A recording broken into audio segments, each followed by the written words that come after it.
सबसे पहली प्रोसेस आती है उसे कहते हैं हम एक्सफोलिएशन। क्या कहते हैं? एक्सफोलिएशन। चलिए इसी में देखते हैं एक्सफोलिएशन, है ना। आप कह सकते हैं इसी को प्रेशर रिलीज भी कहते हैं, प्रेशर रिलीज।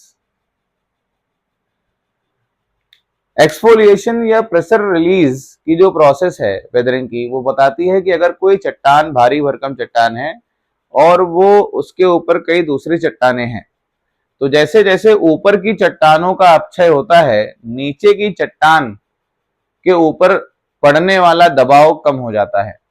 और इस दबाव के कम होने से जब वो चट्टान एक्सपैंड होती है, जैसे मान लिया कोई चीज अगर जो प्रेशराइज्ड है तो वो कॉन्ट्रैक्टेड होगी, मतलब वो संकुचित अवस्था में होगी। लेकिन अगर उसके ऊपर से प्रेशर को रिलीज कर दिया जाए, दबाव हटा दिया जाए, तो वो एक्सपैंड करेगी, फैलने का प्रयास करेगी। और इसी फैलने के प्रयास में चट्टानें लेयर बाय लेयर टूट जाती हैं। जैसे अनियन होता है, जैसे प्याज होता है, आप प्याज के ऊपर देखते हैं छिलके, आप उसके पील्स को हटाते जाएंगे और प्याज छोटा होता जाएगा। ऐसे ही कुछ प्रेशर रिलीज या एक्सफोलिएशन की प्रोसेस होती है ना। ऐसे ही नेक्स्ट प्रोसेस में आपका आता है फ्रॉस्ट वेजिंग। फ्रॉस्ट वेजिंग,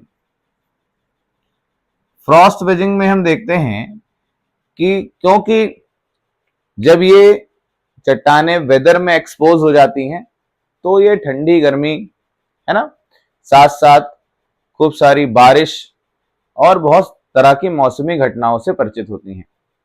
और इन घटनाओं के द्वारा ही इनमें टूटने की प्रक्रिया शुरू होती है।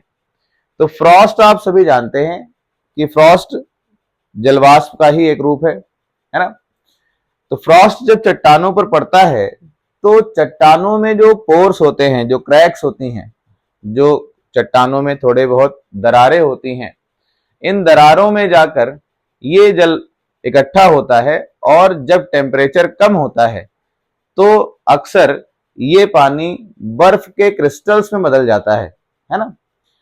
और जब बर्फ बनती है तो ये अंदर की तरफ से चट्टानों को विपरीत दिशाओं में बल प्रदान करती है, जिसकी वजह से चट्टानों में दरारें बढ़ती रहती हैं और चट्टानें टूट जाती हैं।